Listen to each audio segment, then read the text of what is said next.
फिर जब आप यहाँ से प्रस्थान करोगे तो आपका अकाउंट, अब ये कहते हैं राधा स्वामी धन धन सतगुरु वाले, ये जय गुरुदेव वाले कहते हैं हमारे गुरुजी तो कहते हैं हम तो सीधे त्रिकुटी से चलते हैं। यहाँ बताते हैं त्रिकुटी, त्रिकुटी यहाँ नहीं है, त्रिकुटी इसके पीछे बैक में है। यहाँ पर जो नीचे से सारा ये तंत्र साथ मिला हुआ आता है, यहाँ है पीछे।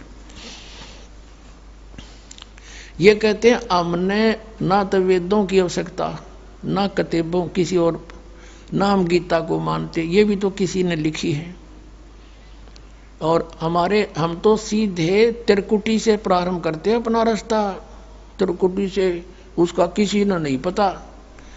ये सारे ऋषि महर्षि त्रिकुटी माथा मारा करते और उन्हें खक नहीं पाया आज तक।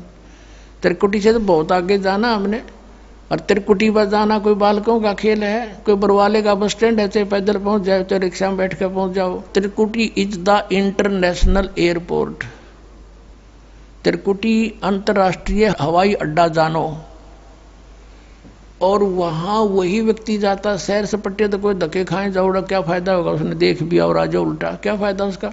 वहां पर केवल वही व्यक्ति जाता है जो पहले टारगेट बना चुका होता है, और उस जिस देश में जाना है उसका पासपोर्ट और यहाँ की सरकार से नो ड्यू सर्टिफिकेट, और तब वो उस इंटरनेशनल एयरपोर्ट पर जाकर कुछ लाभ उठा सकता है।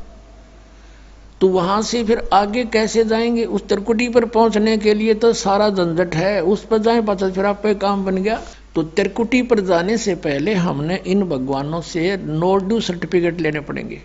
और आपकी ये ऐसी भक्ति है, इसे ऑटोमेटिक, ये देवता है, ये कोई किसी के साथ भेदभाव नहीं करते। आपकी कमाई एग्जैक्ट लिखी पाएगी कंप्यूटर की तरह, और जो आपका ड्यू शेष होगा आपको थमा दिया जाएगा। हृदय कमल में जीव रहता है, और इसके यहाँ से फिर ये सबसे पहले इसका रास्ता है त्रिकुटी बजाने का, सबसे पहले मूल कमल में जाना पड़ेगा। मूल कमल से फिर सीधा रास्ता बनता है त्रिकुटी तक जाने का। उससे पहले गणेश जी के लोक में से गुजरना पड़ेगा, उसका एक जैसे बैरियर होते हैं प्रत्येक बॉर्डर पे, यहाँ ऐसे बैरियर है। वहां जब आप जाओगे आपके सामने आपके मस्तिष्क पर जैसे लॉकेट होता है ऐसा लगा पाएगा, और तुरंत आपको कहा जाएगा चलो आप जाओ, आपकी ये पूंजी, और वो आपके उस मस्तिष्क में ऐसे लॉकेट पे वो नो ड्यू सर्टिफिकेट छपता चला जाएगा। फिर आगे चलोगे आप, आगे आप पहुंचोगे जब विष्णु जी के लोक में, वहां भी आपको ऑटोमेटिक मिलेगा, कोई बाधा नहीं मिलेगी, क्योंकि वहां तो चोरों को पकड़ा जाता है, सा को थोड़ा, वो देवता भी तो है, वो किसी के साथ जरा सी भी गड़बड़ नहीं करते। फिर ऐसे शिव के लोक में से शिव इस कमल में, हृदय कमल से फिर त्रिकुटी कंठ कमल में आएंगे, फिर हम त्रिकुटी पर पहुंचेंगे। अब त्रिकुटी पर जाने के बाद इस सतनाम के जो प्रथम मंत्र का अकाउंट वहां देंगे, लेकिन वहां पर यह काल बकवाद करवा देता है। यहाँ का जो जितने देव हैं ये अपने सतर पर कोई गलती नहीं करते, ये करवाता है। जैसे श्री कृष्ण, इसने सारे प्रयत्न किए थे कि भी युद्ध ना हो, सबसे प्रार्थना की थी दोनों पक्षों से, फिर इन्होंने देख लिया था कि ये मानना नहीं, ये तो इन मत बुद्धि भ्रष्ट हो चुकी है। और उसमें क्या था कि सब रिश्तेदार राजा आधे आधे बांटने थे उन्होंने। ये राजा को भाई जो कौरवों के पक्ष में आना चाहता है वो अपनी स्वीकृति दे दो, पांडवों के पक्ष में आना चाहता है वो अपनी स्वीकृति दे दो, ऐसे कति तैयारी होगी। तब श्री कृष्ण जी ने सोचा भाई अब ये तो मेरा भी नंबर आओगा, मैं भी राजा हूं, और मैं पांडवों का रिश्तेदार, क्योंकि श्री कृष्ण की बहन अर्जुन का ब्याह रखी, रिश्तेदारी पक्की, और उधर से वो चाचे ताऊ थे, कोई अलग नहीं।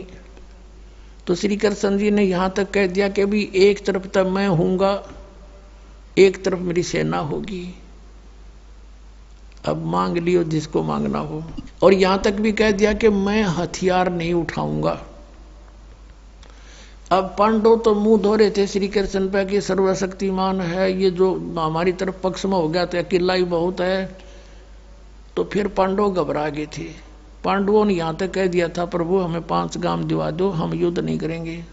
वो नहीं मानना था, फिर भी छोड़ो इस बात को, हम आगे लेंगे। तो फिर जब महाभारत का युद्ध हुआ, अब श्री कृष्ण ने हथियार उठाया, पहिया उठा लिया रथ का, उसको अपनी शक्ति से सुदर्शन चक्र बना दिया और उसने बहुत लाखों लोगों को काट डाला। अब ये अपने सतर पर गलती नहीं करते ये देवता, जब तक ये न्यूट्रल रहते हैं। और जब इस काल ने इन पर प्रभाव किया, अंदर प्रवेश कर गया इसके काल, श्री कृष्ण के पाप को बनवा दिए इसके, और सुदर्शन चक्र उठवा दिया और झूठा बना दिया, वह प्रतिज्ञा भंग करवा दी।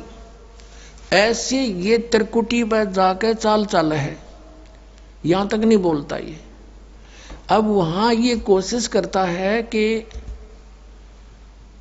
इसको यहां उलझा दूं। उससे पहले बहुत सी ऐसी बहुत से वहां पर त्रिकुटी तो एक बहुत बड़ा सांग है, बहुत बड़ा प्लेटफार्म है, और वहां पर कहीं पर डांस हो रहे हैं, कहीं पर दुकानें लगी हैं, औरतें खड़ी हैं, नाच रही हैं, कोई अर्धनग्न शरीर में खड़ी हैं, और बहुत से वैसे सुंदर सुंदर खड़े हाथी सजे हुए। तो ये जीव वहां जाकर बिचल जाता है। सब ये नकली गुरु भी वहीं खड़े हैं, नकली गुरुओं का रूप बनाकर तो काल आता है, और अपने असली गुरु का रूप बनाकर परमात्मा आते। इस दास के रूप में आपको त्रिकुटी पर उपलब्ध होंगे परमात्मा। तो वहां क्या होगा कि कई बार ये काल भी परमात्मा यानी असली गुरु का रूप बनाकर खड़ा हो जाता है। तो सबसे पहले आप क्या करोगे, प्रणाम जब करोगे गुरुदेव को, ये स्वभाव तो आपका यहाँ बना ही दिया जाता है, गुरु जी दिखे दंडवत करोगे। दंडवत करते समय एक सतनाम का सुमरण अवश्य करना होता है। 1 सेकंड, ये 10 सेकंड मुश्किल से लगती है। श्वास उस श्वास का सिमरण करे प्रणाम करते समय, और उठ कर जब देखोगे यदि परमात्मा होंगे तो एज इट इज पाओगे, और जब काल होगा दास के रूप में तो उसका स्वरूप बदला पाओगा, ऊपर का कपड़ा हटा पाओगा, उसका असली सूरत मिल जाएगी, तो आप वहां से बच जाओगे। अब फिर क्या होगा कि फिर तुम जैसे यहाँ आप देखते हो गुरु जी आगे सारे पीछे पीछे हो लेते हो, तो वहां जब मृत्यु होगी आपको सपना सा दिखेगा। जैसे आप किसी ऑफिस में गए हो किसी कामवश, और वहां आपका काम फटाफट होता जा रहा है, नहीं होता है तो आप दुखी हो रहे हो, बार बार बैठ कर रो रहे हो, तो ऐसे ही चलेगा वो। तो वहां जाते ही जब आपको गुरुजी दिखेंगे, आप एकदम इसी स्वभाव से जो आपकी यहाँ रिहर्सल हो रही है, आपके अंदर जो आस्था कसक पैदा हो रही है, ये वहां काम आओगी आपके। तो ये सब रिहर्सल यहाँ कराई जा रही है कि गुरु को परमात्मा जानकर ये सब क्रियाएं करो, तो वहां ये आपके काम आऊंगी, वहां अपने यूज होंगी ये सारी फार्मूले। तो जब आपको ये पक्का हो गया कि ये है गुरुजी, फिर आपको लेकर के धर्मराज के दरबार में परमात्मा जाएंगे इस दास के रूप में, और धर्मराज से कहेंगे जी इसका हिसाब कर दो, भगवान का आदेश है, आप लो अपना ये एक इसकी कमाई जो तुम्हारे सतर की वो प्राप्त करो। ओम नाम की कमाई और ये यज्ञों का जो बचा हुआ यहाँ प्रयोग हो गया सो हो गया यज्ञ, फिर भी बचे हुए भी आपको वहां देने पड़ेंगे कि आप अपना संभालो अपने सतर की। जैसा कि आपके संविधान में लिखा है, ये पवित्र वेद पवित्र गीता भगवान का संविधान है, इसके विरुद्ध जो कार्य करता है वो दोषी है, चाहे जज है चाहे बिना जज है। तो यहाँ का न्यायाधीश बहुत समझदार है, उसने वो सब समझता है। परमात्मा याद दिलाता है 18वें अध्याय के 66वें श्लोक में लिखा है, सर्वधर्मान परित्यज माम एकम शरणं व्रज। अपना अपने सतर की जो तुम्हारी है वो अपनी लो, इसकी पूजाएं, और इसको छोड़ो, आगे चलेगा ये। तो वहां सतनाम के प्रथम मंत्र का जाप हम वहां देंगे, यज्ञ दे देंगे, फिर ये वहां से चलेगा। फिर वो आगे जागा तो पार ब्रह्म के लोक से हमने पार होना है। वहां पर सतनाम के दूसरे मंत्र की कमाई जो श्वास उश्वास से की हुई है, ये उसके दरबार में जाकर अक्षर पुरुष यानी परब्रह्म के लोक में जाकर के उसको देंगे, वो आगे जाने अलाउड कर देगा, उसके 7 संग ब्रह्मांडों से पार होना हमने सहयोग देगा वहां से वो वहां तक जाने का, उस टैक्स के बदले में। अब यहां बताया है कि जे तू पढ़ा पंडित बिन दोई ना अक्षर दोई नावा, और पर्णवत नानक एक लंघाए जे कर सत समावा।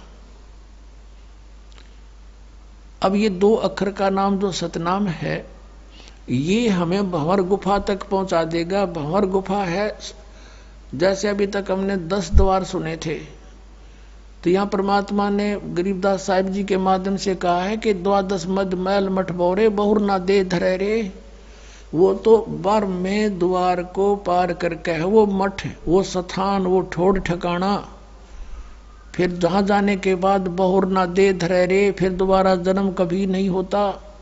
एक 10वां द्वार तो इस शरीर से निकलना है। ये शरीर और एक ब्रह्मांड एक है, इससे निकल गया। कई योगी देखे यहाँ से शरीर फोड़ जाते हैं। यहाँ एक काग बोलते हैं इसको, स्थान को काग। छोटे से बच्चे को आप देखोगे, नरम नरम स्थान होता है, वो कई बार नीचे हो जाता है तो उसको एक देसी इलाज से ऊपर उठाते हैं हाथ से, तो इसको फोड़ के वो बाहर निकल जाते हैं। वो कहते हैं जिसकी मृत्यु यहाँ से हुई हो ना, उस योगी को कहा करते इसने ब्रह्मांड फोड़ दिया। ब्रह्मांड फोड़ दिया के अकेला तोड़ दिया। ब्रह्मांड के बीच में, प्रत्येक ब्रह्मांड के बीच में वैक्यूम प्लेस है, खाली स्थान, बहुत लंबा चौड़ा। ये फिर वहां धक्के खाए जाओ, उसका वहां के चक्कर काटे जाओ, ठंडी ठंडी इसमें लगती रहे, और वहां इसकी कमाई पूरी हो जाएगी, फिर वापस नरक में। और फिर 21 ब्रह्मांड का भी एक ग्रुप है, चारों तरफ से एक अंड आकार है, और 21वें ब्रह्मांड का कनेक्शन जो है उसके चारों तरफ भी फिर खाली स्थान है, और वहां से सीधा एक 11वां द्वार है, वो अक्षर पुरुष के लोक में प्रवेश होता है 7 संग ब्रह्मांडों का। वो 7 संग ब्रह्मांड भी चारों तरफ से एक तरफ बंद हुए हैं, पैक हैं, और बीच में अलग अलग डिवाइड हैं, वो अलग है। तो जब 11वें द्वार को पार करेंगे तो उसमें प्रवेश कर जाएंगे अक्षर पुरुष के लोक में। और 12वां द्वार जब है अक्षर पुरुष का, जो 12वां द्वार है अक्षर पुरुष के लोक से सतलोक में जाने के लिए पहले बीच में एक और स्थान है जो गुफा टाइप है, और उसको ऐसे गोल आकार है, वो ऐसे ऐसे जाएगा ऊपर को। तो वहां जब हम 12वें द्वार पर खड़े हो जाते हैं, इसका जो अक्षर पुरुष का चारों तरफ से जो बंद है उसके पारदर्शक है, वो वहां से सतलोक दिखाई देता उस आत्मा को जिसके पास सार नाम की कमाई है। अन्य को नहीं दिखता, अक्षर पुरुष के लोग व्यक्तियों को नहीं दिखता, वहां के प्राणियों को नहीं दिखता, तो वहां से फिर वो दिखाई देता है। अब जैसे नानक साहब ने कहा है कि एक छुड़ावे एक लखावे, यूं तो छुड़ाओगा कालते सतनाम का पहला मंत्र ओम, और वो जो दूसरा मंत्र है वो लखावेगा, वहां जाकर एंड पे बैठा देगा, और वहां से आपको सतलोक दिखाई देगा, पार नहीं हो सकते। सार नाम है जिसके पास, तो फिर वो आगे उस भंवर गुफा से पार करके और फिर आपको 12वां द्वार पार करके तब परमात्मा का वो मठ है, वो स्थान है, सतलोक है, जहां जाने के बाद साधक फिर लौट कर कभी संसार में नहीं आते। तो इस प्रकार ये अर्थ तो ये था 18वें अध्याय के 66वें श्लोक का। ये बालक के जाने, संस्कृत के जानने वाले विद्वान पाक रहे थे, इनको कख नहीं पता था, अनृत कर डाला इस अनमोल सदग्रंथों का। अपना आत्माओं फिर वहीं आते हम कि जैसे परमात्मा ने कहा धर्मदास जी से कि धर्मदास इसने मेरे से वचन लिया हुआ है कि सतयुग त्रेता द्वापर में जीव थोड़े ले जाना, और कलयुग में जब बिचली पीढ़ी आवेगी उस समय मैं आऊंगा। प्रथम चरण तो होगा कलयुग का, जब मैं मगर से सह शरीर जाऊंगा। उसके बाद फिर बिचली पीढ़ी शुरू होगी 1920वीं सदी के उत्तरार्ध में। 20वीं सदी कौन सी है? ये 1900 से स्टार्ट, 1901 से स्टार्ट होगी 20वीं सदी, और उत्तरार्ध कौन सा है? 1950 के बाद उत्तरार्ध शुरू हो जाता है। 1951 में दास का जन्म हुआ, और उसके बाद ये बिचली पीढ़ी शुरू होगी। अब ये यहां से शुरू है बिचली पीढ़ी। 1947 में भारत आजाद हुआ, उससे पहले भारत में शिक्षा नाम नहीं था। 1947 के बाद जब दास 7-8 वर्ष का हुआ तो शिक्षा का सूर्य उदय हो रहा था। हमारे सतर की हमारी बहनें थी, उनको पढ़ाया नहीं जाता था। हमारी छोटी बहन थी जो सबसे लास्ट, उसको शिक्षा की फिर अलाउड हुआ धीरे धीरे, नहीं तो हम इतने शिक्षा के गुण से अपरिचित थे। तो फिर देखते ही देखते अब बाढ़ आ गई, शिक्षा की परमात्मा ने लानी थी। अब ये चैनल नहीं थे, पहले आप देख रहे हो सन 2000 तक कोई भी ये न्यूज़ चैनल एक्स्ट्रा नहीं थे और ना ही कोई ये आध्यात्मिक चैनल थे। ये परमात्मा ने दया बख्शी और स्वयं अपनी बुद्धि देकर अपने सतर से जीव से यूँ काम करवाया है, ताकि मेरे बच्चे घर बैठे सत्संग सुना करेंगे। मोबाइल बनवा दिए हैं, पहले देख टेप था, बिजली चली जाते रहे, जा बैठे जाओ बैठा रहो, 1 घंटे में आओ, इतना और काम हो जा, वो असली समय बर्बाद हो जा जब समय था फुर्सत का। तो ऐसी दया बख्शी परमात्मा ने, जेब में डालो, कान में लगाओ और सुनते रहो और काम भी करते रहो, मंत्र जाप करते रहो। और ये शिक्षा ये परमाणु बम बनाने खातिर ना दी थी, ये नॉलेज इसलिए दिया था। ये तो अपने साथ खरीद ली इन्होंने परमाणु बम बना के, और क्या की खातिर? एक पृथ्वी के टुकड़े पर कट कट मर गई दुनिया, महाभारत हो गया, लाखों मर गई, या पृथ्वी यहीं रहेगी। यही एकड़ जमीन, ये किले जमीन आपको दिखाई देते हैं। अरबों खरबों व्यक्ति रजिस्ट्री करा करा लट्ठम लट्ठा होकर मर गए, यही नौके नो यहीं रह गए, वो चले गए कि तो कुत्ते गधे की योनी में।